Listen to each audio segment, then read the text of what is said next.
शिक्षकों की टीम यहाँ पे पढ़ाती है। हर जितने भी यूनिट है सभी टीचर अलग अलग यूनिट पढ़ाते हैं, कवर करते हैं। तो आप सभी सबसे पहले आप क्लास को शेयर करेंगे हर ग्रुप में, व्हाट्सएप, टेलीग्राम, जो भी सोशल मीडिया आप प्लेटफॉर्म यूज करते हैं वहां इस क्लास को जरूर शेयर करिए, ठीक है। और कमेंट करके बता दीजिए मेरी आवाज आप सभी तक पहुंच रही कि नहीं पहुंच रही। क्लियर है? ठीक है। चलिए, तो आज की क्लास एक एक प्रश्न आपके लिए बेहतरीन होने वाला है।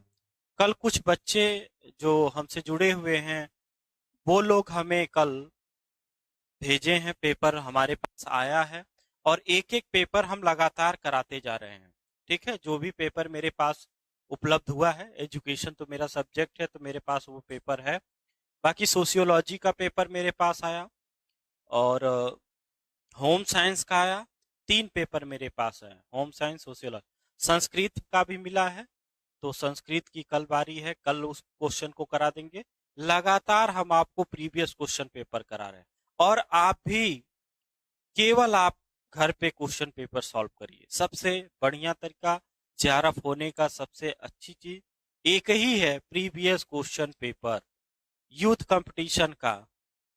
रोज अक्कू जी हमको लगता है कि अ, आप 2 साल से 1 साल से जुड़े हैं और हम कम से कम 100 बार आपको बता चुके होंगे previous question paper youth competition का आता है। उसके अलावा और भी आता है, लेकिन उन पे विश्वास नहीं होता है क्योंकि उनके आंसर की जो होते हैं वो कहते कुछ और हैं, आंसर कुछ और देते हैं, डिस्क्राइब कुछ और करते हैं, इसलिए विश्वास नहीं होता है। थोड़ा सा जिसे विश्वास किया जा सकता है यूथ कंपटीशन। तो प्रीवियस क्वेश्चन पेपर आप यूथ कंपटीशन का ही लेंगे। हम प्रचार प्रसार नहीं कर रहे हैं, हम आपको इसलिए बता रहे हैं ताकि वो सही है उसी को ले लीजिए, ठीक है। चलिए फिर से भेज दीजिए, अगर आपके पास कॉमर्स का हो तो पेपर डाउनलोड करके भेज दीजिए। चलिए क्लास स्टार्ट किया जाए भाई। फिर से एक बार सभी को गुड मॉर्निंग, सुप्रभात, महादेव, राधे राधे। क्लास स्टार्ट किया जाए।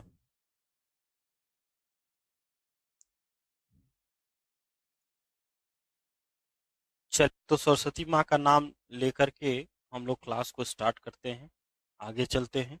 आप सभी इस बेरोजगारी के दौर में आप सभी 11 दिसंबर 2024 यही शुभकामनाएं के साथ हम क्लास को स्टार्ट करते हैं और इसका टारगेट होगा 110 प्लस प्रश्न।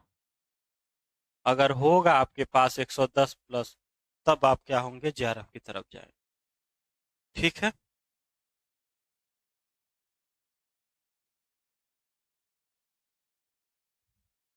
आइए, प्रश्न नंबर 1, दिसंबर 2024 का, सॉरी जून 2000, सितंबर 2024 का ये प्रश्न है। कब का है? सितंबर 2024 का प्रश्न है। और इस प्रश्न, जितने भी प्रश्न आज करा रहे हैं सभी के सभी उसी से रिलेटेड, ठीक है। तो जैक्सन अधिगम शैली, जैक्सन की क्या है? अधिगम शैली। चाहे जितना पढ़ लीजिए, क्वेश्चन कहां से पूछा जाएगा इसकी कोई गारंटी नहीं। इधर विवरण दिया गया है। उच्च अनुभूति चाहने वाले, लक्ष्योन्मुख उपलब्धि, अचीवर, सांवेगिक रूप से बुद्धिशाली उपलब्धिकर्ता, सचेत उपलब्धिकर्ता। ऐप पे क्लास चल रही है बेटा, एजुकेशन की 4 बजे शाम को चलती है और साथ साथ में फर्स्ट पेपर की क्लास इस समय 3 चल रही है। प्रथम प्रश्न की क्लास ऐप पे जो लोग एडमिशन लिए हैं उनकी क्लास 10 बजे सुबह होती है, आईसीटी की होती है। 12 बजे इस समय रीजनिंग की चल रही है दोपहर में, और शाम को 5 बजे आईसी उसकी चल रही, डीआई की चल रही है, ठीक है। 3 क्लास इस समय रन कर रही है ऐप पे। 10 बजे आईसीटी की क्लास अरुण सर, 12 बजे इंजीनियर मनीष सर और 5 बजे इंजीनियर प्रदीप सोनी सर पढ़ा रहे हैं। ये 3 ऐप पे क्लास चल रही है, ठीक है। क्लास को शेयर बस करते रहिए।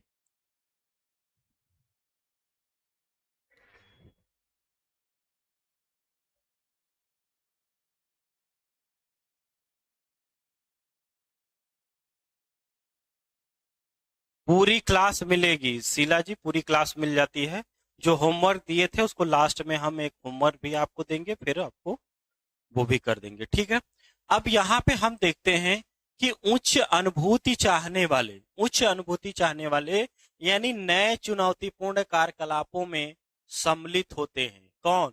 जो उच्च अनुभूति चाहने वाले हैं। दूसरा है लक्ष्य उन्मुख उपलब्धि। अचीवर जो होते हैं वो क्या करते हैं? वे ऐसे अधिगम लक्ष्य निश्चित करते हैं जो सामान्य कठिन, अच्छा यहाँ पे कट रहा है थोड़ा सा,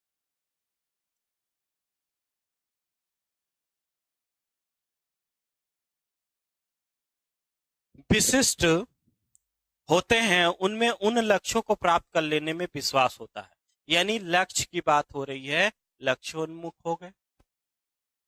और सांवेगिक रूप से बुद्धिशाली उपलब्धि करता, ये जो होते हैं अपनी गलतियों से सीखते हैं।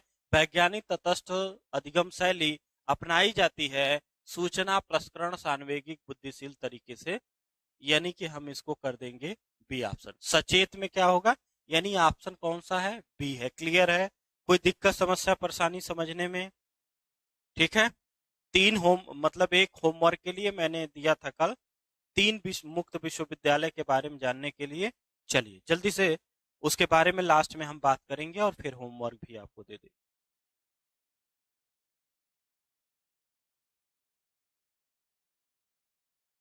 होम साइंस की भी क्लास होती है, हर सब्जेक्ट की क्लास होती है बेटा, ऐप पे भी होती है।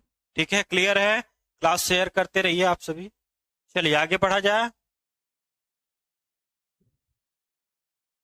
ऐसे कैसे शीला जी हो सकता है? क्यों नहीं मिलेगा बेटा?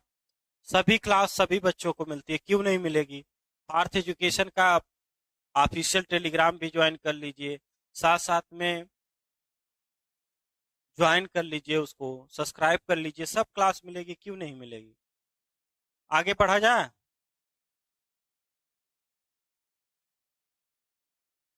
क्या मिलता है? पीडीएफ। अच्छा जी हाँ, पीडीएफ मिलता है। ठीक है, आइए अगला। अगला प्रश्न है, निम्नलिखित में से किसने विश्वविद्यालयों के बाह्य शाश्वत अनुसंधान संगठनों के साथ संलग्नता की सिफारिश की? ये जो शब्द है ना, ऑटोनॉमस, इस शब्द की पॉइंट है और हमने आपको कराया है। ठीक है, हमने आपको कराया है। ये क्या है? की पॉइंट है। और इस की पॉइंट का क्या मतलब है?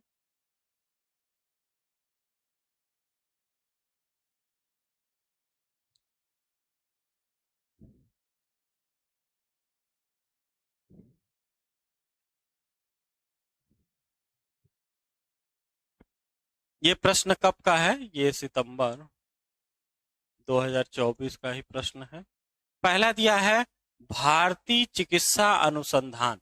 ठीक है, भारतीय चिकित्सा अनुसंधान। ये भारतीय चिकित्सा अनुसंधान जो है, जिसको कहते हैं ICMR, Indian council of medical research, जिसकी स्थापना 1911 में हुई थी। कब हुई थी? 1911 में। हेडक्वार्टर कहाँ है? नई दिल्ली है। ठीक है, नई दिल्ली। दूसरा है शिक्षा आयोग। ठीक है, अभी बात करते हैं राष्ट्रीय कृषि अनुसंधान परिषद, ICAR। इसकी स्थापना कब हुई थी? तो इसकी स्थापना 1929 में हुई थी। ठीक है, इसका भी हेडक्वार्टर कहाँ है? नई दिल्ली में ही है। और कलकत्ता विश्वविद्यालय आयोग। ठीक है, अभी बात कर, देखिए अगर हम यहाँ पे बात करें कोठारी आयोग की। ठीक है, कोठारी आयोग जिसको कहते हैं राष्ट्रीय शिक्षा आयोग, राष्ट्रीय शिक्षा आयोग, यही इसी को कहा जाता है शिक्षा आयोग। इसी को कहा जाता है कोठारी आयोग, कोठारी आयोग। इसको कई नामों से जाना जाता है। ठीक है, कितने नामों से? कई नामों से, जिनमें तीन नाम क्या है? बड़ा इंपॉर्टेंट है। ठीक है, तीन नाम बड़ा इंपॉर्टेंट है। चलिए 14 जुलाई को 14 जुलाई को 1964 को ये लाया जाता है और इसने अपनी रिपोर्ट 20 जून को 1966 को अपनी रिपोर्ट सरकार के समक्ष प्रस्तुत कर दिया। एक एक लाइन आपके लिए बड़ा इंपॉर्टेंट होगा, एक एक लाइन आपके लिए क्या होगा, इंपॉर्टेंट होगा। ठीक है, देखिए जो भी पेपर हमें मिला है मैं आपको बता दूं, जिस बच्चे ने भी पेपर दिया है उस बच्चे ने हमें पेपर केवल हिंदी में ही दिया, क्योंकि या तो अंग्रेजी में आप क्लिक कर सकते हैं या तो हिंदी में क्लिक कर सकते हैं। ठीक है, तो हिंदी में मिला है, जब हिंदी मिला है तो दिक्कत टेलीग्राम का लिंक शेयर कर दीजिए। ठीक है, अब ये यहाँ पे इसके जो अध्यक्ष थे, अध्यक्ष का नाम था डॉक्टर दौलत सिंह कोठारी। डॉक्टर दौलत सिंह कोठारी उनका नाम था, डॉक्टर दौलत सिंह कोठारी। और इन्होंने क्या किया था, इनका टाइटल था राष्ट्रीय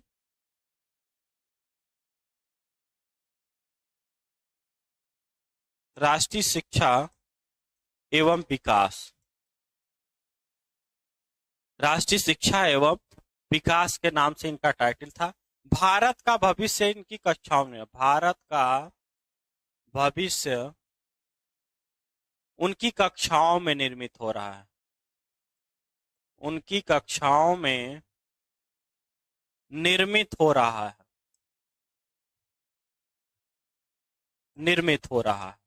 ये शब्द भी आपको यहाँ पे मिल जाएगा। देश का भविष्य, भारत का भविष्य, केंद्र के बजट का 6% शिक्षा पे यूज करिए। किसने कहा, 6% करिए। और विद्यालय संकुल की बात कौन करता है, विद्यालय संकुल की बात, विद्यालय संकुल की बात भी वरिष्ठ विश्वविद्यालय की कौन बात करता है, वरिष्ठ विश्वविद्यालय, सीनियर विश्वविद्यालय जिसको कहते हैं, वरिष्ठ विश्वविद्यालय की बात भी कोठारी आयोग करता है। ठीक है, इतनी सारी बातें हैं यहाँ पे। कलकत्ता विश्वविद्यालय आयोग, कलकत्ता विश्वविद्यालय आयोग का टाइम जो है 1917 से 19 है। ठीक है, उस समय 1906 की बात थी। कलकत्ता में जो है, कलकत्ता में एक नाम था जिसका नाम था आशुतोष मुखर्जी। उन्होंने सरकार को, उस समय सरकार किसकी थी, तो सरकार थी उस समय भाई अंग्रेजों के गुलाम था भारत। तो उस समय जो है कलकत्ता विश्वविद्यालय के बारे में उन्होंने अवगत कराया और इसके अध्यक्ष जो थे, अध्यक्ष का क्या नाम था,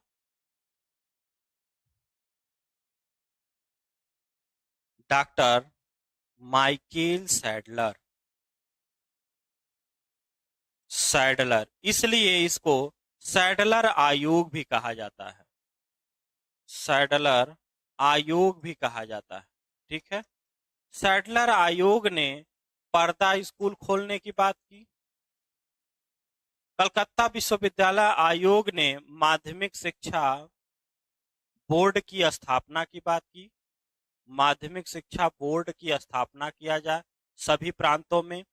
बीए स्तर पे, बीए स्तर पर एजुकेशन सब्जेक्ट को पढ़ाया जाए। किसको, एजुकेशन सब्जेक्ट को पढ़ाया जाए। किसने कहा, ये कहा कलकत्ता विश्वविद्यालय। और कोठारी आयोग ने बीए एमए स्तर पे एजुकेशन सब्जेक्ट को पढ़ाया जाए, ये किसने कहा, कलकत्ता में। लेकिन सवाल है कि इसका आंसर क्या होगा। सारी कहानी तो हो गई, अब इसका आंसर क्या है, बी। क्लियर है, यस या नो, जल्दी से कमेंट करके बताइएगा। कोई संशय, कोई दिक्कत, कोई समस्या, कोई परेशानी। आपका नेट हुआ है, आपको बहुत बहुत बधाई, जेआरएफ की शुभकामनाएं आपको। चलिए, सबको क्लियर है, आपस में बच्चों बात ना करिए, जो दिक्कत हो बताइए जल्दी से। क्लियर है, सभी बातें क्लियर है। डेली क्लास होती है देवेंद्र जी, डेली क्लास होती है। सुबह 8 बजे हमारी मुलाकात होती है, शाम को 3 बजे भी होती है क्लास। क्लियर है, यस या नो, आगे पढ़ा जाए।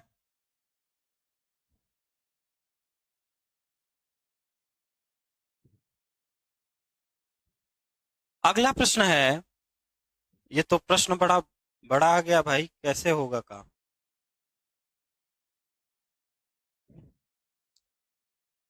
चलिए सॉल्व तो करना ही पड़ेगा, चाहे जैसे आप सॉल्व करें। बताइए क्या होगा आंसर इसका। क्वेश्चन नंबर 3 का आंसर जल्दी से करिए, हम समय भी आपको दे दे रहे हैं। नमस्ते आसाराम जी।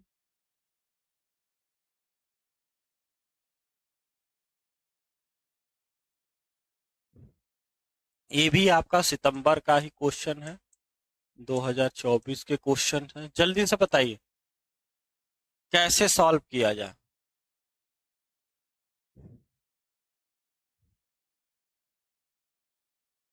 7/11, ठीक है, इसको सॉल्व करिए। अगर इसको भागा देंगे तो आएगा 0. इसका 636, ठीक है। दूसरे नंबर पे आया 11/17। अगर इसको सॉल्व करेंगे तो ये आएगा 647। तीसरे नंबर पे है 9/13, और 9/13 का मतलब चौथे नंबर पे आपका है 13/21। अगर इसको भागा देंगे तो 0.6 और 19। अब बताइए क्या आंसर होने वाला है। प्रश्न नंबर 3 का आंसर क्या होगा।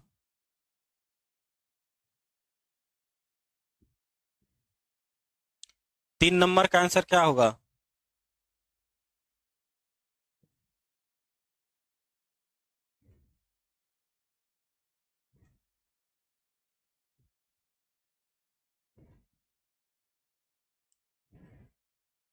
सॉल्व करके, सॉल्व तो कर दिया, आप क्या सॉल्व करें भाई, भाग तो आपको करना पड़ेगा ना।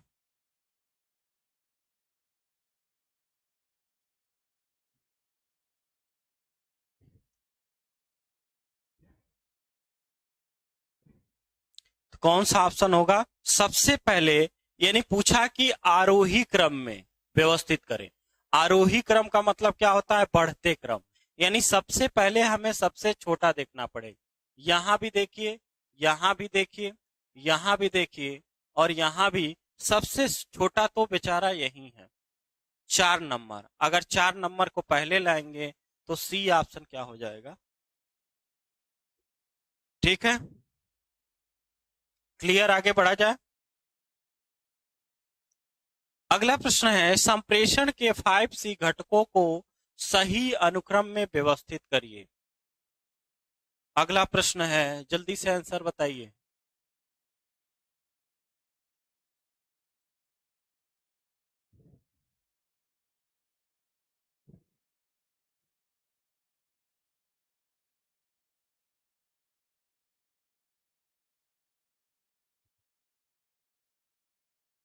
केवल एक की पॉइंट को पकड़ना है, क्वेश्चन का आंसर आ जाएगा। अब ये जो पेपर मुझे मिला वो अंग्रेजी में था ही नहीं, केवल हिंदी में मिला, तो इसलिए हमने क्या किया, हिंदी में लेकर, क्योंकि अंग्रेजी लिया। तो सबसे पहले आता है क्लियर, सबसे पहले क्या आता है, क्लियर। क्वेश्चन का आंसर आपका आ गया, क्वेश्चन का आंसर क्या आ गया, तुरंत आ गया।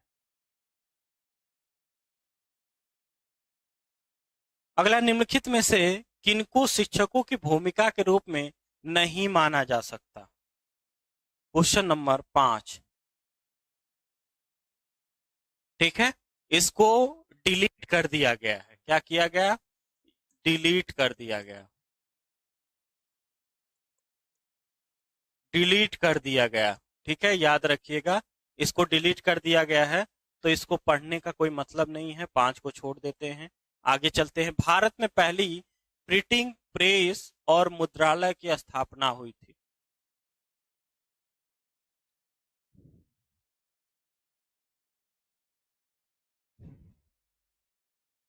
चलिए क्वेश्चन नंबर 6 पे आ जाइए, 5 को छोड़ दीजिए। भारत में पहली प्रिंटिंग प्रेस गोवा में, केरल ने, तमिलनाडु में, बंगाल में, कहां पे। बताइए, क्लास को आपको शेयर करना है, शेयर लाइक बस करना है। पहली प्रिंटिंग प्रेस मुद्रालय की स्थापना कहाँ हुई थी, कब हुई थी, जल्दी बताइए। Question number 6। अभी कल या परसों हमने कराया था, याद है? शायद याद होगा। ठीक है, कहाँ हुआ था? गोवा में। गोवा में 1556 ईस्वी में, गोवा में। और Saint Paul College, Saint Paul College में। ठीक है, ये कॉलेज कहाँ है? गोवा में। गोवा में सबसे पहले किसकी पहली प्रिंटिंग प्रेस की स्थापना की जाती? ठीक है, चलिए। पुर्तगालियों के द्वारा। Very good. किसके द्वारा? पुर्तगाली, क्योंकि उस समय पुर्तगाली ही थे। अगला प्रश्न, जिसको डिलीट कर दिया गया है लेकिन हम सही कर लेंगे। इसको डिलीट कर दिया गया लेकिन इसको सही कर देंगे। कैसे सही करेंगे? एक ए और बना लेंगे। ये जो है यहां पे हम कर देंगे A P A A R. हो गया काम। ठीक है, कोई दिक्कत नहीं। इसको कर लिया जाए। क्या करना है? डिलीट कर दिया गया। क्यों? क्योंकि इन्होंने बस यही दिया था, लेकिन असली नाम क्या है? ये है। ठीक है, बस अब आंसर कर दीजिए। चलिए जल्दी से आंसर करिए भाई। क्वेश्चन नंबर 7 का आंसर क्या होगा?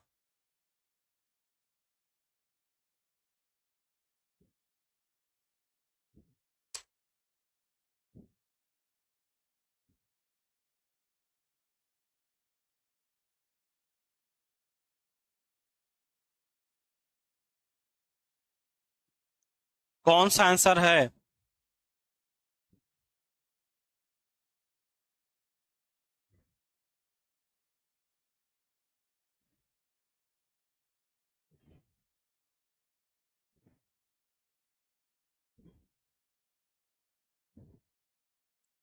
चलिए, तो कौन सा आंसर होगा? विद्यार्थी आईडी के लिए संक्षिप्त नाम ABAAR का क्या होगा पूर्ण नाम? ये क्यों लाया गया इसको? इसलिए कि इनका टारगेट था one nation, one nation one student. और ये टारगेट किसका है? NAP 2020 का। ठीक है, क्लियर है सभी को? कोई डाउट्स, कोई दिक्कत, समस्या, परेशानी? यानी ये इन्होंने दिया था इसलिए डिलीट कर दिया, क्योंकि एक ये देना भूल गए। मतलब उनको धन्यवाद देना चाहिए। मतलब कैसे कैसे लोग हैं, कैसे लोग क्वेश्चन को बनाते हैं, प्रश्न को बनाते हैं, क्या करते हैं जिनको पता ही नहीं है। यहाँ पे कि एक ए और होगा, चाहे टाइपिंग करने वाले, चाहे पेपर छापने, पेपर बनाने वाले को। कैसे लोग बैठे रहते हैं? परेशान कौन होता है? स्टूडेंट परेशान होता है। आप तो भूल गए बना करके, इतने पढ़े लिखे, और पेपर सेट कर रहे हैं जिनको बता रहे हैं कि यहाँ पे ही नहीं। अगला प्रश्न है, राष्ट्रीय क्रेडिट फ्रेमवर्क के अनुसार स्नातक की उपाधि किसी 3 वर्ष अंडर ग्रेजुएट प्राप्त करने के पश्चात क्रेडिट का स्तर क्या होगा? ये भी सितंबर।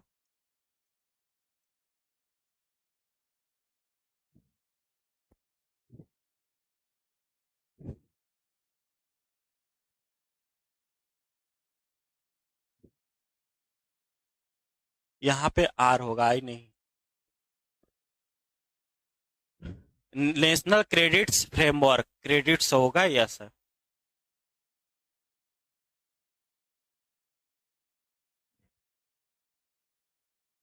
चलिए जल्दी से आंसर करिए भाई।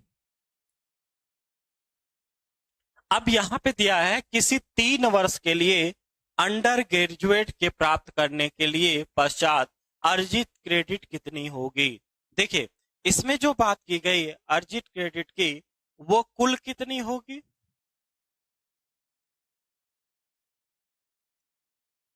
कुल क्रेडिट कितनी होगी?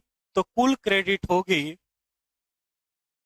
120। ठीक है, 120 होगी। और पहले साल यानी पहले वर्ष 40 क्रेडिट अर्जित करना है। ठीक है, और 40 क्रेडिट अर्जित करेंगे तो 4.5 मिलेगा आपको, याद रखिएगा। दूसरे वर्ष में 40 क्रेडिट,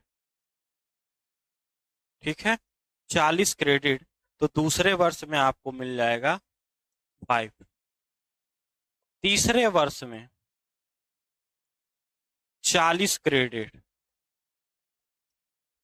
तो आपको मिल जाएगा 5.5। कुल कितना हो गया? 120। बता दीजिए क्या होगा आंसर। आंसर क्या किया जाए भाई?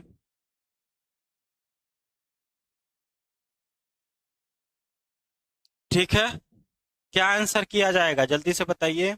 पूछा है कि किसी 3 वर्ष के लिए प्राप्त करने के पश्चात कितनी क्रेडिट होगी, यानी कि 3 वर्ष पश्चात कितनी क्रेडिट होगी? 5.5। क्लियर है सभी को? कोई दिक्कत समस्या परेशानी? क्लियर है? आगे बढ़ा जाए, मन नहीं लग रहा है पढ़ने में।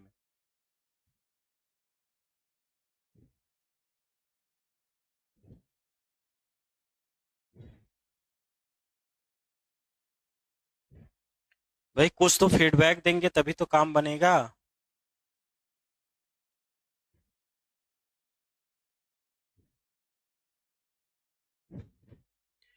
अगला प्रश्न है डिजिटल इंडिया थीम और प्रयोजन।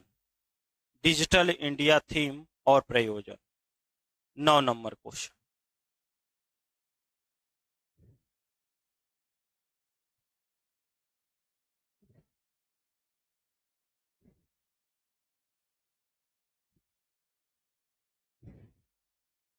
ई सिंधु, जल्दी से बताइए 9 नंबर का आंसर क्या होगा? 9 नंबर का आंसर क्या होगा जल्दी से बताइए। प्रश्न नंबर 9 का क्लास को शेयर कर दीजिए आप।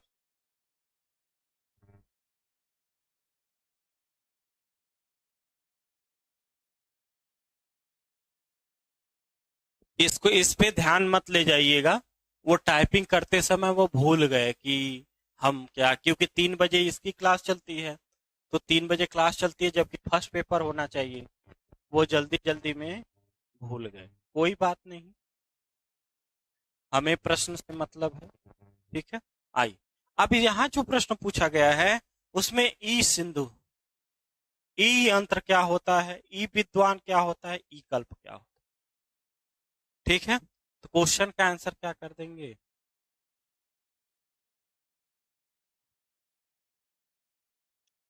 ठीक है, चलिए आगे बढ़ा जाए।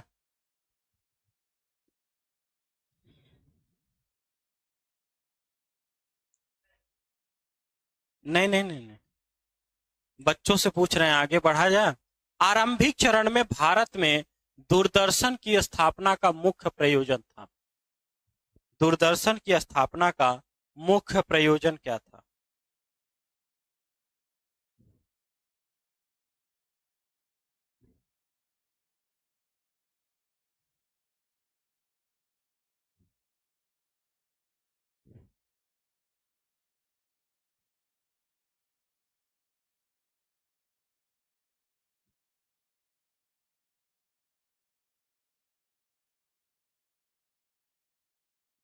ठीक है, दूरदर्शन की स्थापना कब हुई? तो दूरदर्शन की स्थापना की जो बात है 15 सितंबर को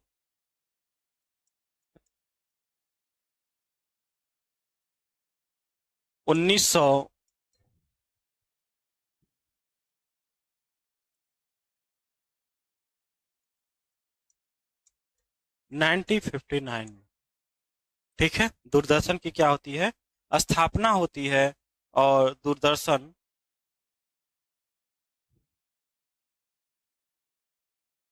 ग्रामीण संख्याओं में शिक्षा जागरूकता के। अगला क्वेश्चन,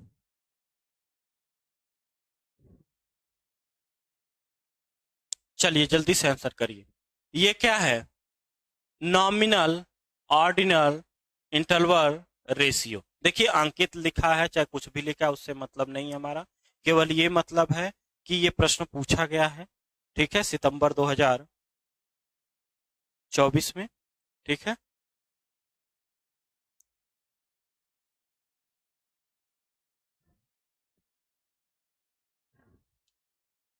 खुशहाली का स्तर कितना है भाई आजकल? खुशहाली का स्तर,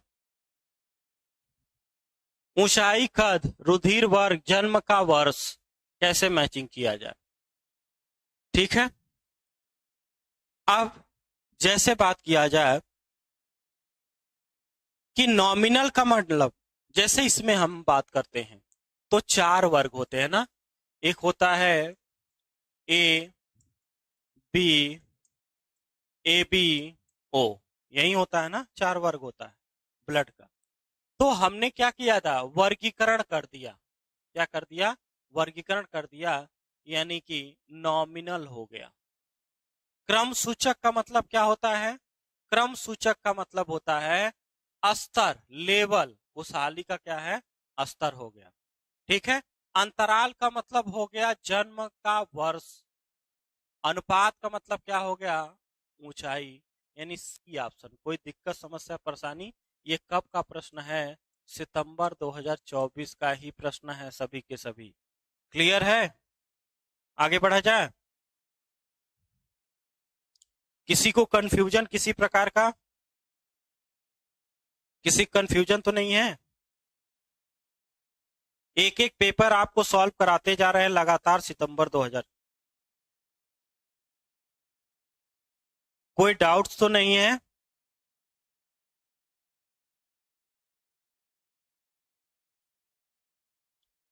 ठीक है।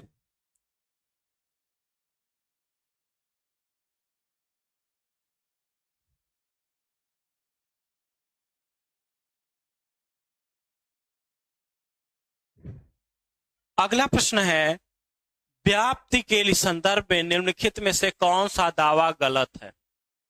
चलिए देखिए, आपको लग रहा है ना घर पे सोए हुए हैं, मजे से हैं, कोई दिक्कत नहीं है, बस जैसे ही आएगा नेट जेआरएफ का फॉर्म तुरंत हम एक्टिव हो जाएंगे और फिर तैयारी स्टार्ट कर देंगे। ये आपकी भूल है। ये आपकी क्या है? भूल है। नेट जेआरएफ की तैयारी 2 महीने में नहीं होती है। नेट जेआरएफ की तैयारी ऐसे नहीं होती है। अतुल जी लास्ट में हम जरूर बात करेंगे ना, याद दिला दीजिएगा, लास्ट में जरूर बात करेंगे। 2 महीने में तैयारी नहीं होती, उसके लिए टाइम चाहिए और कंटेंट पे काम करिए, साथ साथ में प्रीवियस क्वेश्चन पेपर सॉल्व करिए, तब जा करके काम होगा।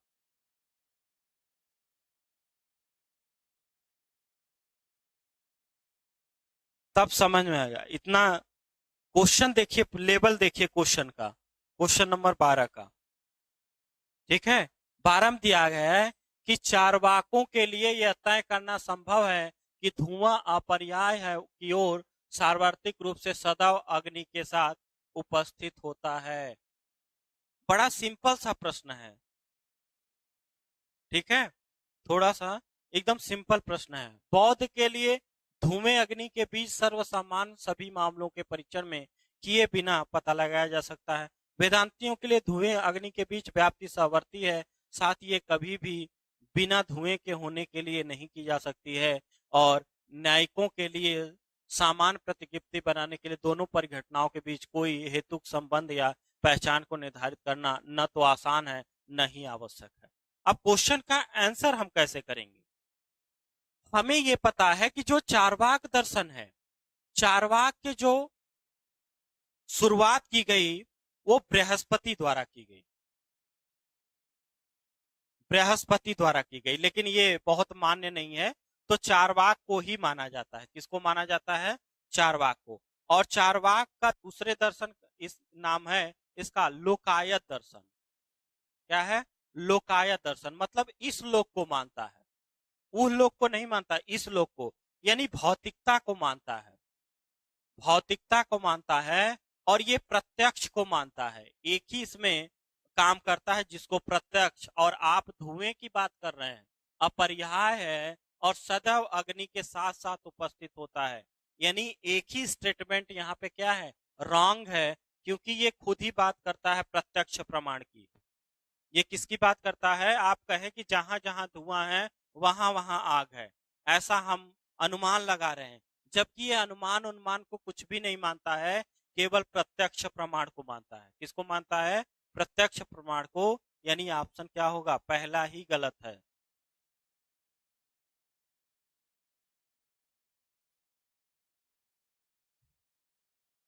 ठीक है, क्लियर है,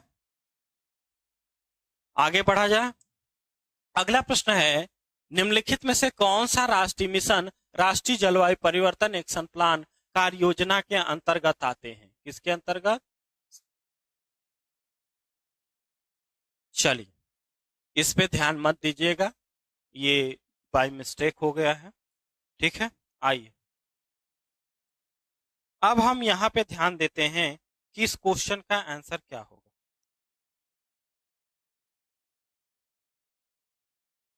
ठीक है, भारत सरकार द्वारा भारत सरकार द्वारा 30 जून 2008 को स्टार्ट किया गया। यानी कि राष्ट्रीय जलवायु परिवर्तन कार्य योजना जो है स्टार्ट किया गया, जिसको कहते हैं NAPCC। इसको क्या किया गया, स्टार्ट किया गया, निर्माण किया गया, और कार्य योजना ने वर्ष 2017 तक 8 मिशन को पूरा करने का लक्ष्य रखा है। कब तक, 2017 तक इनका क्या था, लक्ष्य था। कितने लक्ष्य थे, 8 लक्ष्य। लक्ष्यों की संख्या कितनी थी, 8 थी। 2017 तक इनको क्या करना था, तय करना था। ठीक है, तय करना था। तो तय करने के कारण राष्ट्रीय सौर ऊर्जा मिशन, राष्ट्रीय सौर ऊर्जा पहले नंबर पे आता है। ठीक है, राष्ट्रीय जल जो है, राष्ट्रीय जल की अगर बात किया जाए तो ये किस नंबर पे आता है, तो चौथे नंबर पे आता है। ठीक है, राष्ट्रीय green hydrogen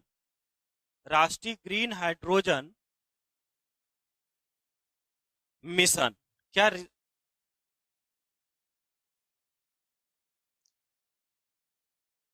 hydrogen mission, green hydrogen mission नहीं है इसमें। और उपयोगी या साधारण कृषि मिशन की अगर बात किया जाए तो ये 7वें नंबर पे आता है।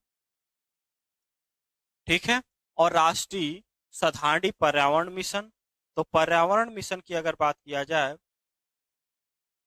तो ये आता है तीसरे नंबर पे। ठीक है, तीसरे नंबर। अब कुल मिलाकर के अंतर्गत कौन आता है, क्वेश्चन का आंसर देखते हैं। क्वेश्चन का आंसर क्या है,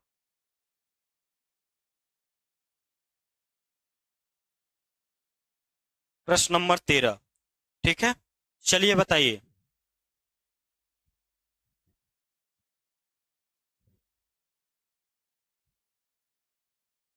यानी कि सी ऑप्शन नहीं होगा।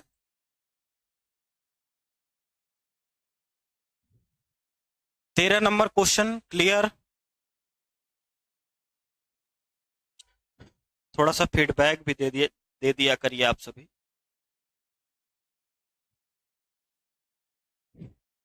आगे बढ़ा जाए, 14 नंबर पे चलते हैं। 14 नंबर क्या है, अनुसंधान के भागीदारियों को अध्ययन में उपयोग की गई किसी भ्रामकता अथवा छल के बारे में बताने की प्रक्रिया कहलाती है। जल्दी से आंसर करिए, जल्दी से आंसर करिए, आगे बढ़ा जा,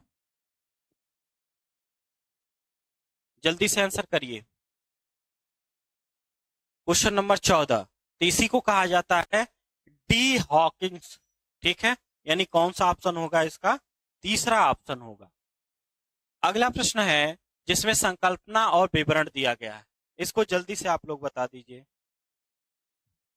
15 नंबर का आंसर क्या होगा। अभी देखिए क्वेश्चन को कैसे घुमा घुमा के पूछा है।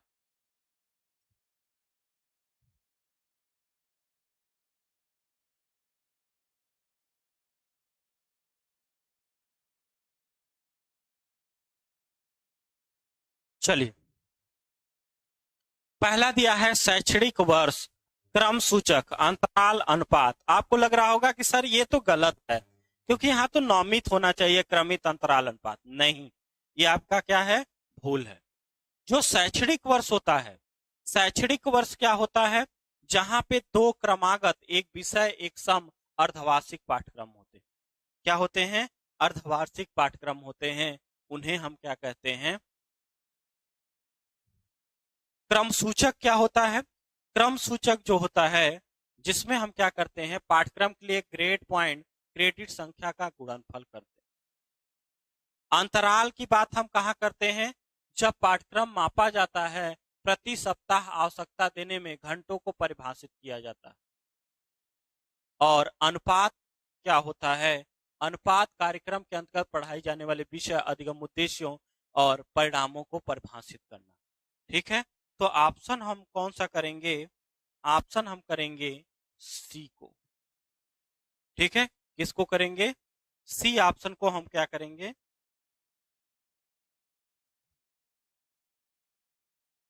ठीक है।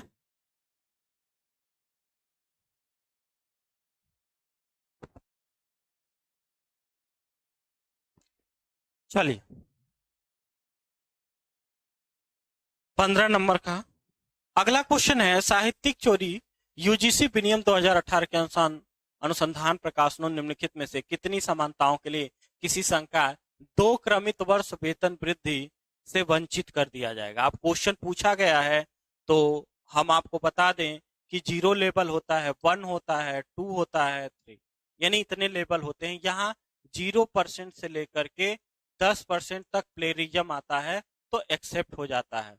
दूसरे नंबर पे 10% से लेकर के अगर 40% तक रहता है तो 6 माह का संशोधन का टाइम दिया जाता है, संशोधन का समय दिया जाता है। यहाँ पे 40% से लेकर के 60% तक होता है तो 1 वर्ष के लिए मना कर दिया जाता है, 1 वर्ष के लिए निषेध कर दिया जाता है। क्या है, निषेध कर दिया जाता है। और यहाँ पे 60% से अधिक होता है तो पीएचडी का पंजीकरण रद्द कर दिया जाता है। पीएचडी का पंजीकरण क्या किया जाता है, रद्द कर दिया जाता है। तो 16 नंबर का आंसर क्या होगा, ठीक है। ये कह रहा है कि दो क्रमित वार्षिक वृद्धियां से वंचित कर दिया जाएगा। ठीक है, तो 1 वर्ष तो यहाँ पे दिया है, अभी हम लोग जान रहे थे 1 वर्ष दिया है यहाँ पे। ठीक है, अब इस क्वेश्चन का आंसर इन्होंने क्या माना है, सी और डी को। सी और डी को किसको माना है, सी और डी को।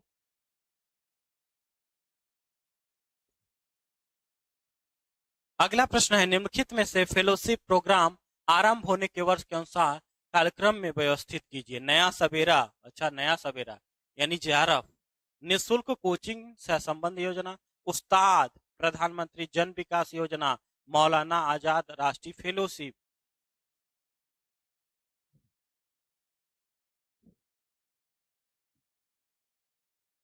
ठीक है, चलिए 17 जुलाई को स्टार्ट किया गया 2007 में, अल्पसंख्यकों के लिए स्टार्ट किया गया और 6 अल्पसंख्यक थे इसमें। कितने थे, 6 थे। वो 6 कौन कौन से थे, तो 6 में थे सिख, जैन, मुस्लिम, ईसाई, बौद्ध, पारसी थे। ठीक है, इसको स्टार्ट किया गया था। और इसके बाद आता है उस्ताद। उस्ताद 14 मई 2015 को, उस्ताद 14 मई 2015 को वाराणसी से, वाराणसी से उस्ताद, वाराणसी के लिए जो वहां के बुनकर थे उनके लिए स्टार्ट किया गया। प्रधानमंत्री, जो प्रधानमंत्री जन विकास कार्यक्रम है, ये कब स्टार्ट किया गया था, तो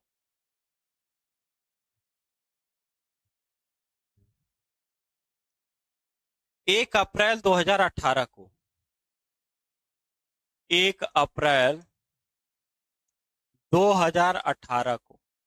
ठीक है, और मौलाना अब्दुल कलाम फेलोशिप थी ये 11 अप्रैल 2009 को।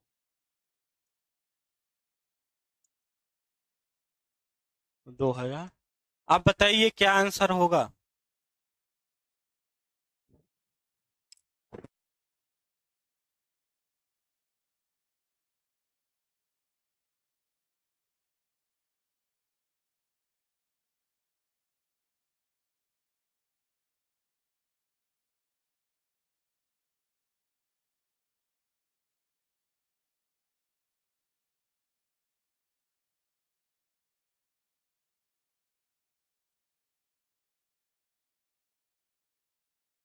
क्लियर हुआ।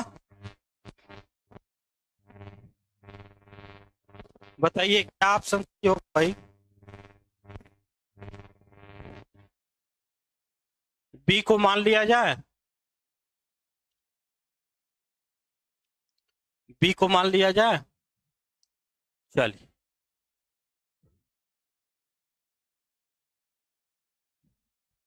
ये सोशियोलॉजी का पेपर है। किसका है। तो इसीलिए कह रहे हैं ना कि बड़ा आसान नहीं है जितना आप लोग हल्के में ले रहे हैं। मन लगा लीजिए, अभी भी आपके पास टाइम है। और मन लगा के पढ़ लीजिए, ठीक है। हो जाएगा काम, नहीं तो कोई मतलब नहीं। अगला प्रश्न है, घटनाओं को घटित होने के क्रम में सबसे प्राचीन से आरंभ करते हुए नवीन तक व्यवस्थित करिए। अगर आपको पता होगा तभी हो पाएगा। ठीक है। चलिए।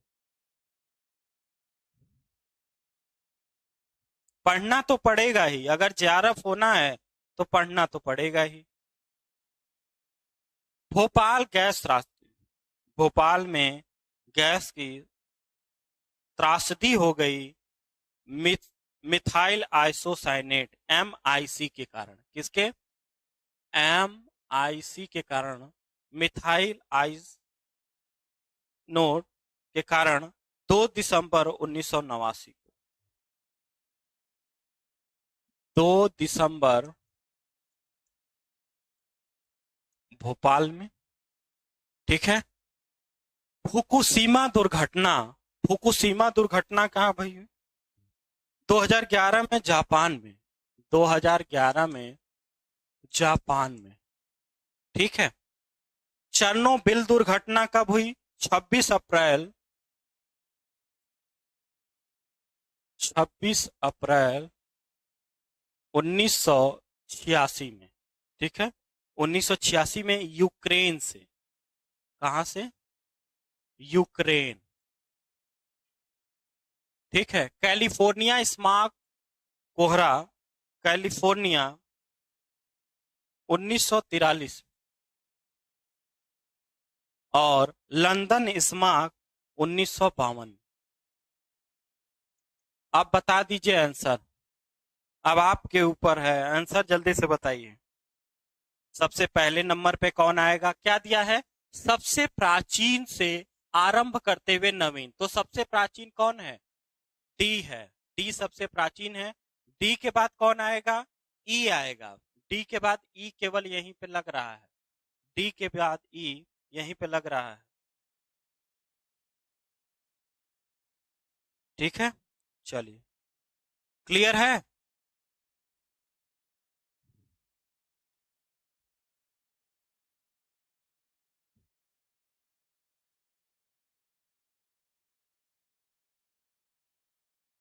अच्छा, भोपाल गैस 1984 है क्या। थोड़ा सर्च करिएगा, तो हो सकता है भाई गलती हो। हम एक बार देख ले रहे हैं। हाँ हाँ, 1984 है ना। वो हम गलती कर दिए, यहाँ क्षमा चाहते हैं। इसको थोड़ा करेक्ट कर लीजिएगा, इसके लिए हम क्षमा चाहते हैं। 1984 है। ठीक है। हाँ, क्षमा चाहते हैं आपसे। जिसने बताया उसको बहुत बहुत धन्यवाद। अगला क्वेश्चन फिर आ गया। हर पेपर में ये प्रश्न पूछा गया है। हर पेपर में ये प्रश्न पूछा गया भैया। चलिए जल्दी से बताइए। तो जब आपको निकालना है विचरण गुणांक। ठीक है। आपको निकालना है विचरण गुणांक। इसको आप हल कैसे करेंगे। और गुणे 100 करके हल करेंगे। ये क्या है आपका सूत्र है। इसके अकॉर्डिंग आपको हल करना पड़ेगा। अगर हल करेंगे तो सबसे पहले आ जाएगा पहले नंबर पे 2.8 सिग्मा का मान अपान आप कर देंगे 14 गुणे 100 तो आ जाएगा कितना, इसका आंसर आ जाएगा 20। ठीक है, दूसरा नंबर पे आप करेंगे जिसमें 1.5 अपान 9 इंटू 100, इसको आप करेंगे तो कितना आएगा, तो इसको आप सॉल्व करेंगे तो आ जाएगा 16। कितना आ जाएगा, 16। तीसरे नंबर पे कौन है, तीसरे नंबर पे है यानी 2.1 अपान गुणे 100, अगर इसको सॉल्व करेंगे तो ये आपका आ जाएगा 17.5। ये आ गया। एक बचा आपका कौन सा, लास्ट 1.2 अपान इंटू 100। ठीक है, इसको सॉल्व करेंगे तो क्या आ जाएगा, इसको सॉल्व करेंगे तो आ जाएगा 15। अब ये बताइए, कह रहा है कि उनके विचरण गुणांक को आरोही क्रम में, आरोही क्रम में, आरोही क्रम का मतलब क्या होता है, ठीक है, आरोही क्रम में जितने भी स्टूडेंट आपस में बात करें उनको तुरंत ब्लॉक करिए, यहाँ कोई जरूरत नहीं। ठीक है, पढ़ाई लिखाई यहाँ पे हम बता रहे हैं, आपको समय ले रहे हैं, 1 घंटे की जगह 2 घंटे दे रहे हैं, पूरा सॉल्व करके बता रहे हैं कैसे सॉल्व होगा, लेकिन उनको ये है कि समय बर्बाद करें। तो जो स्टूडेंट आपको लगे ब्लॉक करिए यहाँ से। ठीक है, हटाइए।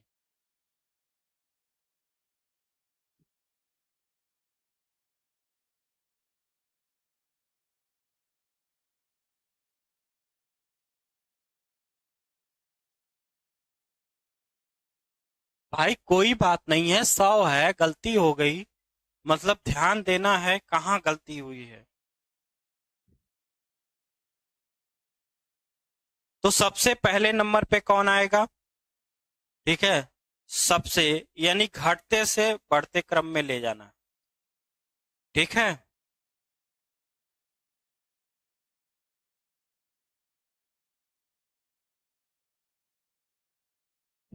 क्वेश्चन नंबर 19 का आंसर क्या होगा, तो 19 का होगा सबसे पहले आएगा, सबसे छोटा कौन है, सबसे छोटा इसमें डी है, क्या है, डी है, सबसे पहले डी आएगा।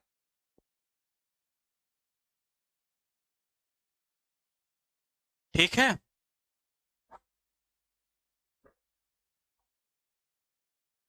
20 का क्या लिखा है सर, 20 के आगे 100 रहेगा यहां पे, अच्छा जी, ठीक है, तो इसको सॉल्व करना ये आपका काम है, किसका काम है आपका, मैंने प्रोसेस बता दिया आपको।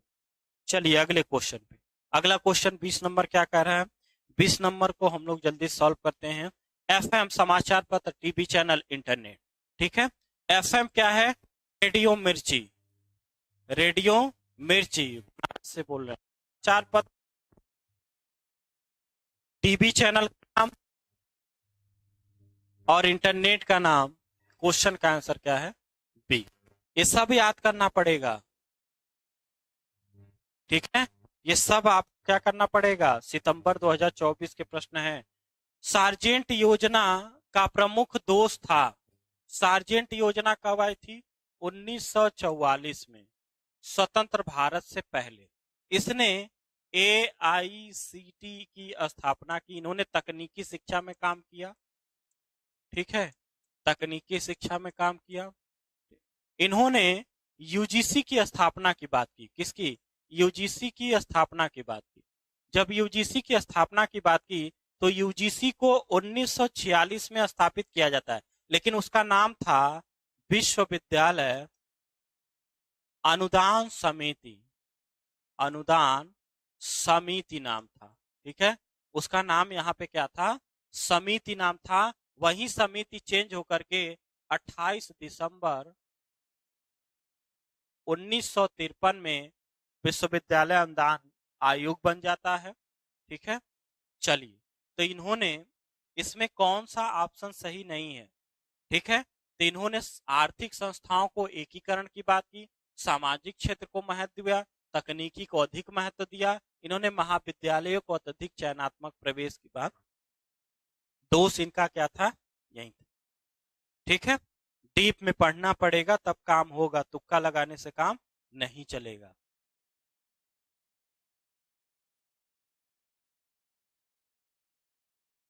अगला, निम्नलिखित में से विकल्प मूल्यांकन प्रणाली में एक नवाचार के रूप में आर्टिफिशियल इंटेलिजेंस, इस क्वेश्चन को डिलीट कर दिया गया। क्या कर दिया गया, डिलीट कर दिया गया। इस पे हम लोग कोई बात नहीं करेंगे, लेकिन याद रखिएगा अब इससे क्वेश्चन आगे बहुत बनेगा, बहुत धड़ल्ले से इस पे काम चल रहा है। हाँ तो दोषी बता रहे हैं, ये मुर्गा कौन नाम रखता है भाई, मेरे भाई कुछ तो नाम रख लेते, पढ़ाई लिखाई की तो इज्जत, थोड़ा सा एजुकेशन की बात कर लेते। मुर्गा कौन रखता है भाई, कैसे कैसे लोग हैं यार। निम्नलिखित में से शिक्षण पद्धति आधुनिक और आईसीटी आधारित शिक्षण को प्रदर्शित नहीं करती है। क्या करती है, प्रदर्शित नहीं करती। Question number 23,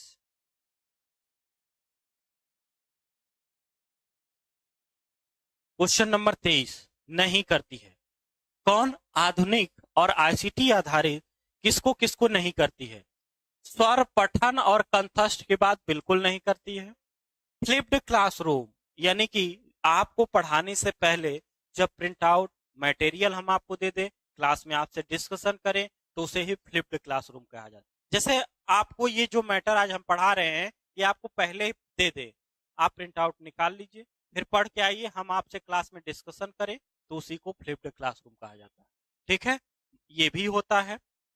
chalk and talk पद्धति पुरानी है, कैसी है, पुरानी है।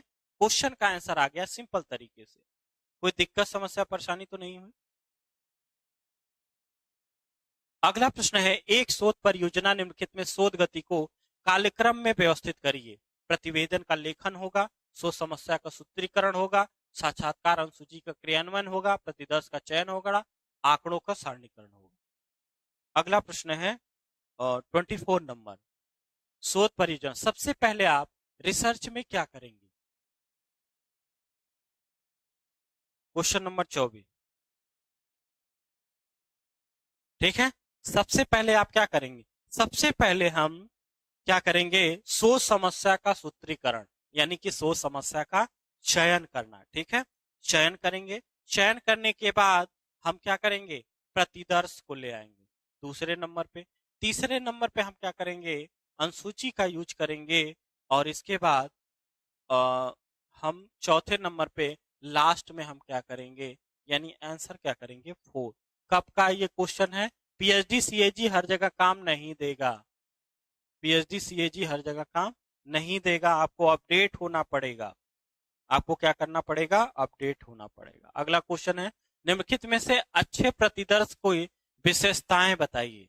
अच्छा प्रतिदर्श, प्रतिदर्श क्या होता है, ये जो हम रिसर्च कर रहे हैं, मेरी पॉपुलेशन बहुत बड़ी है, ठीक है, मान लीजिए एक जनपद है, इलाहाबाद जनपद ही है।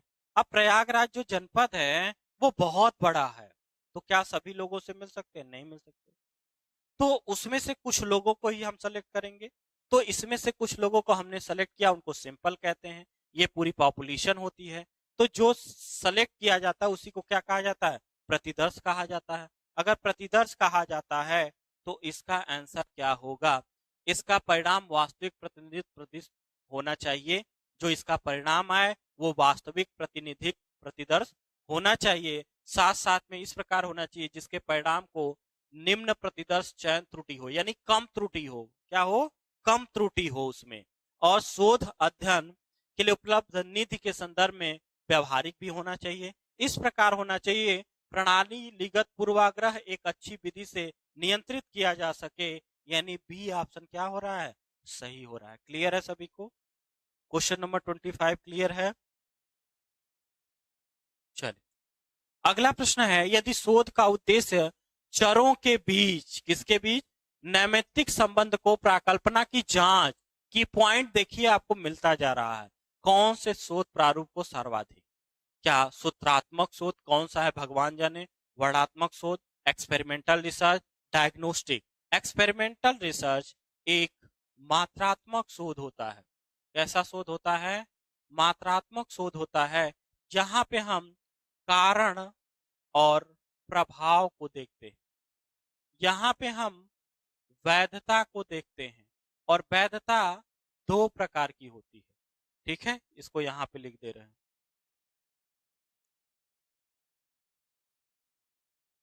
परिकल्पना का हम क्या करते हैं, परीक्षण करते हैं, जांच करते हैं, परीक्षण या जांच करते हैं।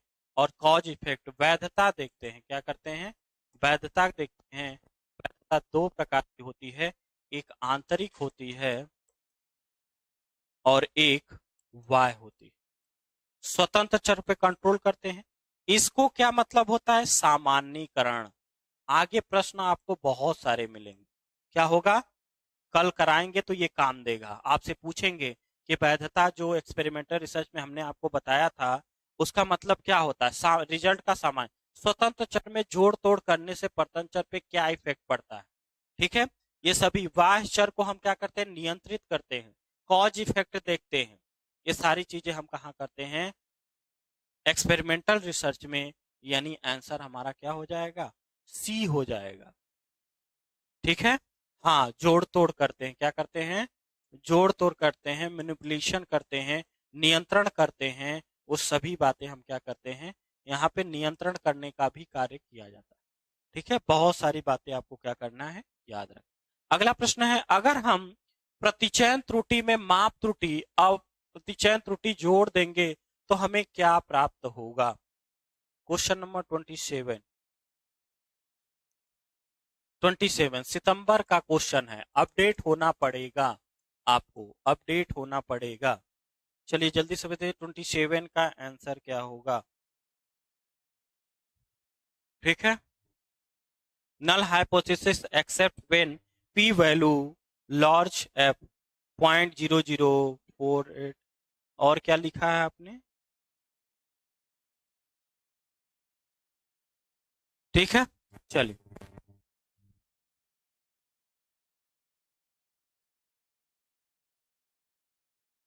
तो इसी को कहा जाता है योग त्रुटि। क्या कहा जाता है, योग त्रुटि। ठीक है, ऑप्शन कौन सा होगा। अगला प्रश्न है जिसमें अब अंग्रेजी में रहता तो और ज्यादा समझ में आता, लेकिन कोई बात नहीं है, अगर अंग्रेजी में नहीं है, यानी 28 नंबर, 28 का आंसर क्या होगा। ठीक है, कार्ल पियर्सन। कार्ल पियर्सन क्या है, अंग्रेजी में रहता तो बेहतरीन समझ।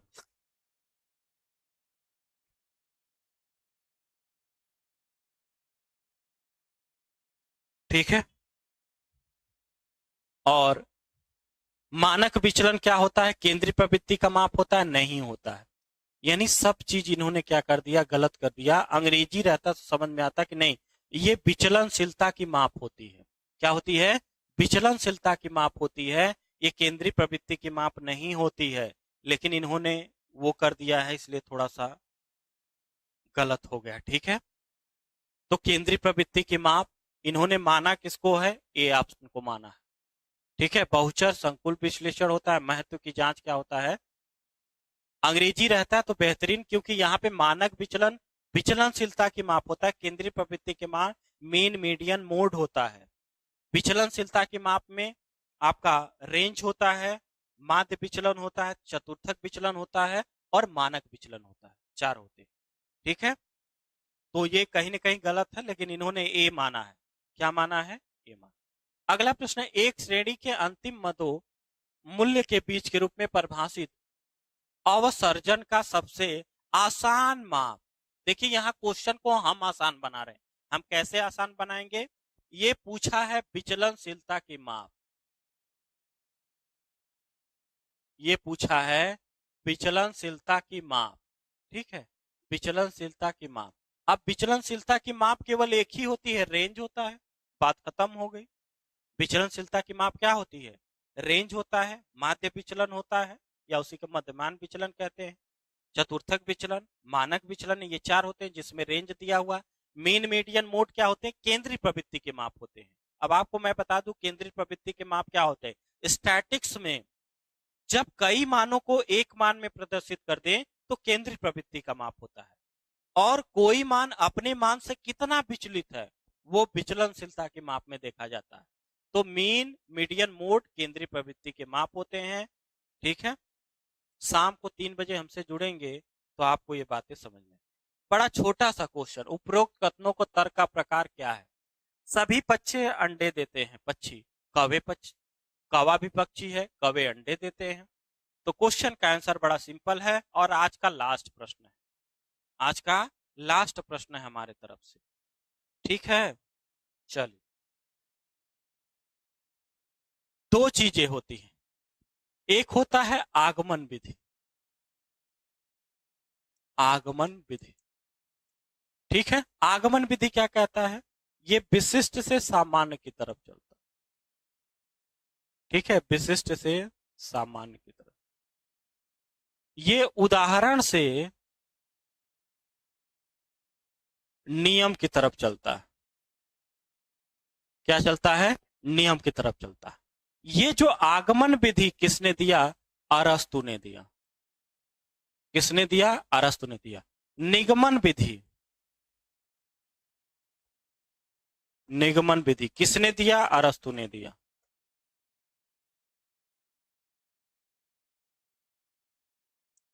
किसने दिया?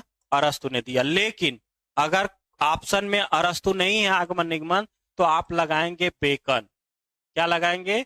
बेकन लगा के आएंगे कि आगमन ये क्या करता है? ये सामान्य से विशिष्ट की तरफ चलता है। सामान्य से विशिष्ट की तरफ चलता है। ठीक है, यानी ये कह रहा है सभी पक्षी अंडे देते हैं, ये सामान्य हो गया। ये क्या हो गया? सामान्य हो। ये क्या हो गया? विशिष्ट हो गया। ये क्या हो गया? विशिष्ट हो गया। तो क्वेश्चन का आंसर क्या होगा? क्वेश्चन का आंसर क्या होगा? ठीक है, सामान्य से विशिष्ट की तरफ कौन चलता है? निगमन। यानी हम बी ऑप्शन को क्या करेंगे? तो ये कहानी रही। एक बच्चे को 8वां क्वेश्चन समझ में नहीं आया था, हम उस पे चलते हैं। ठीक है, बाकी जिसको जाना है वो जा सकता है। 3 बजे अगर आप हमसे जुड़ना चाहते हैं, शाम को एजुकेशन सब्जेक्ट की क्लास चलती है, अगर आप हमारे साथ जुड़ना चाहते हैं तो आप आ सकते हैं, कोई दिक्कत नहीं। ठीक है, कोई दिक्कत नहीं। इसमें एक बच्चे को बड़ा दिक्कत थी तो हमने कहा कि ठीक है भाई, देख लीजिए। क्या दिक्कत थी? अब पता नहीं, अतुल यादव नाम था बच्चे का।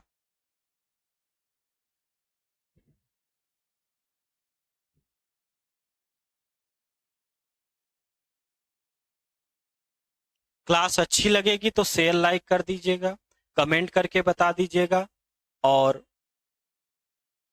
ठीक है, कल जो हमने आपको दिया था 3 मुक्त विश्वविद्यालय को होमवर्क में, उसका आंसर था 2005। उसका आंसर क्या था?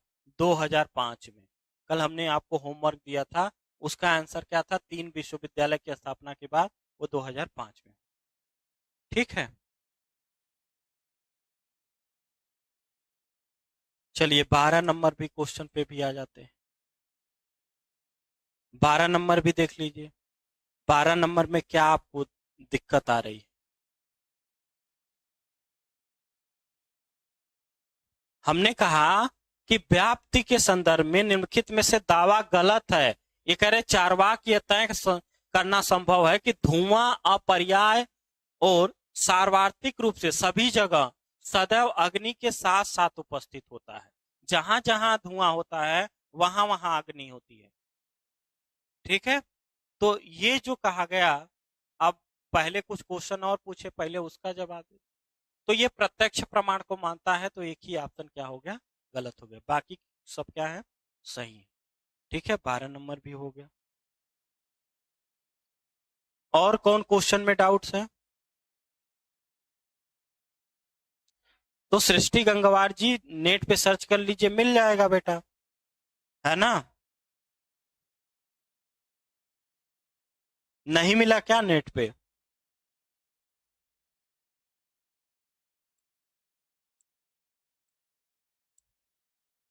19 नंबर क्वेश्चन में कोई दिक्कत आ रही? क्या दिक्कत आ रही है भैया? 19 नंबर क्वेश्चन में कोई डाउट्स लग रहा है?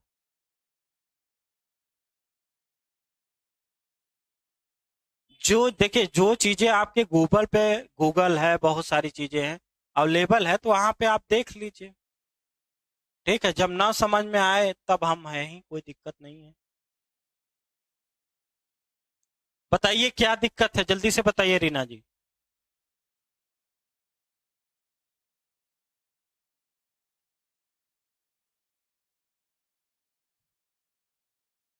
हमने कहा डी, पूछा गया है कि डाटाबेस विचरण गुणांक आरोही क्रम में, अवरोही आरोही क्रम, आरोही का मतलब बढ़ते क्रम में।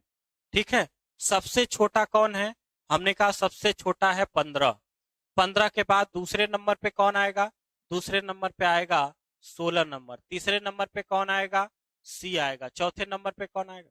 हमने इसी तरह, अब गुणा भाग आप करेंगे, अब हम थोड़ी गुणा भाग सिखाएंगे आप, हमें खुद ही नहीं आता, हम आपको कहां से सिखाएंगे।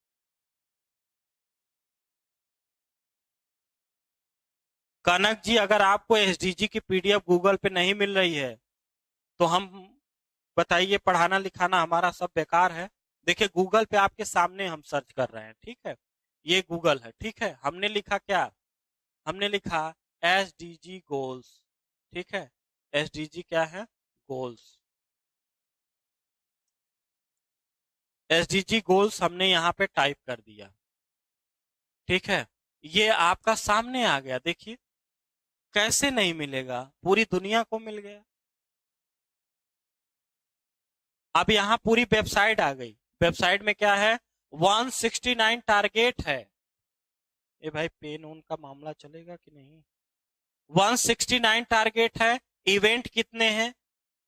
3972। पब्लिकेशन 1351। एक्शन 7800। ये भी याद कर लीजिएगा, बड़ा पूछा जाता है। ये आपके सामने है, ऐसे कैसे हो जाएगा? पूरी दुनिया को मिल गया। ठीक है, मिल गया ना आप?